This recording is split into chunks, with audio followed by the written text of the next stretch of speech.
राष्ट्रीय जनता दल में एक बड़ा संगठनात्मक फेरबदल होने की संभावना है। बिहार की राजनीति में ये बदलाव काफी अहम माना जा रहा है क्योंकि यह आगामी विधानसभा चुनाव से पहले हो रहा है। सूत्रों के अनुसार वर्तमान प्रदेश अध्यक्ष जगदानंद सिंह की विदाई लगभग तय मानी जा रही है और उनकी जगह मंगनी लाल मंडल को नया प्रदेश अध्यक्ष बनाए जाने की संभावना प्रबल हो चुकी है। हालांकि अभी तक पार्टी की ओर से इस बदलाव की आधिकारिक घोषणा नहीं की गई है, लेकिन विश्वसनीय सूत्रों का कहना है कि पार्टी सुप्रीमो लालू प्रसाद यादव और विधानसभा में नेता प्रतिपक्ष तेजस्वी यादव के बीच इस नाम पर पूरी सहमति बन गई है।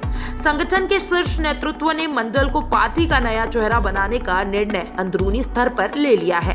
बिहार में आगामी विधानसभा चुनाव को ध्यान में रखते हुए आरजेडी अपनी संगठनात्मक संरचना को मजबूत करने और उसमें नई ऊर्जा भरने की कोशिश में है। राजनीतिक विशेषज्ञों का मानना है कि मंगनी लाल मंडल जैसे वरिष्ठ और अनुभवी नेता को संगठन का नेतृत्व सौंपना पार्टी की रणनीति में एक बड़ा बदलाव है। मंडल का राजनीतिक अनुभव और प्रदेश की जमीनी राजनीति में पकड़ उन्हें इस जिम्मेदारी के लिए उपयुक्त बनाती है। उन्होंने पहले भी कई प्रशासनिक और संगठनात्मक भूमिकाएं निभाई है और पिछड़े एवं वंचित वर्गों के बीच उनकी अच्छी पकड़ है, जिससे आरजेडी को सामाजिक समीकरणों को साधने में मदद मिल सकती है।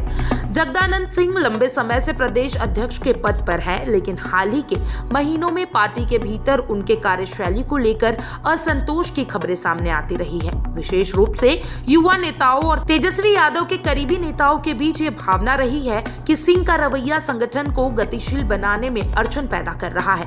हालांकि जगदानंद सिंह एक वरिष्ठ और ईमानदार नेता माने जाते हैं, लेकिन राजनीतिक पर्यवेक्षकों का मानना है कि पार्टी अब ऐसी नेतृत्व शैली की तलाश में है जो जमीनी कार्यकर्ताओं के साथ बेहतर संवाद स्थापित कर सके और चुनावी मोर्चों पर आक्रामक रणनीति अपना सके।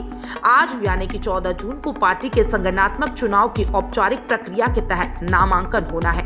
पार्टी के संविधान के अनुसार प्रदेश अध्यक्ष के चुनाव के लिए नामांकन, जांच, नाम वापसी और मतदान की प्रक्रिया अपनाई जाती है। हालांकि अगर मंगनीलाल मंडल निर्विरोध चुने जाते हैं तो औपचारिक घोषणा सीधे की जा सकती है।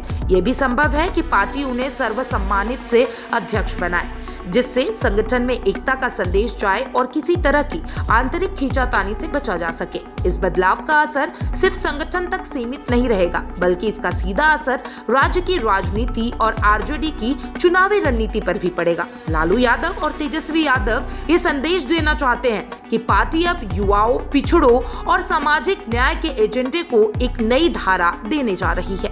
मंडल का चयन भी इसी दिशा में एक संकेत हो सकता है कि आरजेडी अब केवल यादव मुस्लिम समीकरण पर निर्भर न रहकर अन्य पिछड़ा वर्गों और वंचित समाज को भी अपने पाले में लाने का प्रयास कर रही है। आरजेडी के प्रदेश संगठन में यह संभावित बदलाव पार्टी की आंतरिक राजनीति और आगामी चुनाव रणनीति दोनों के लिहाजे से महत्वपूर्ण है।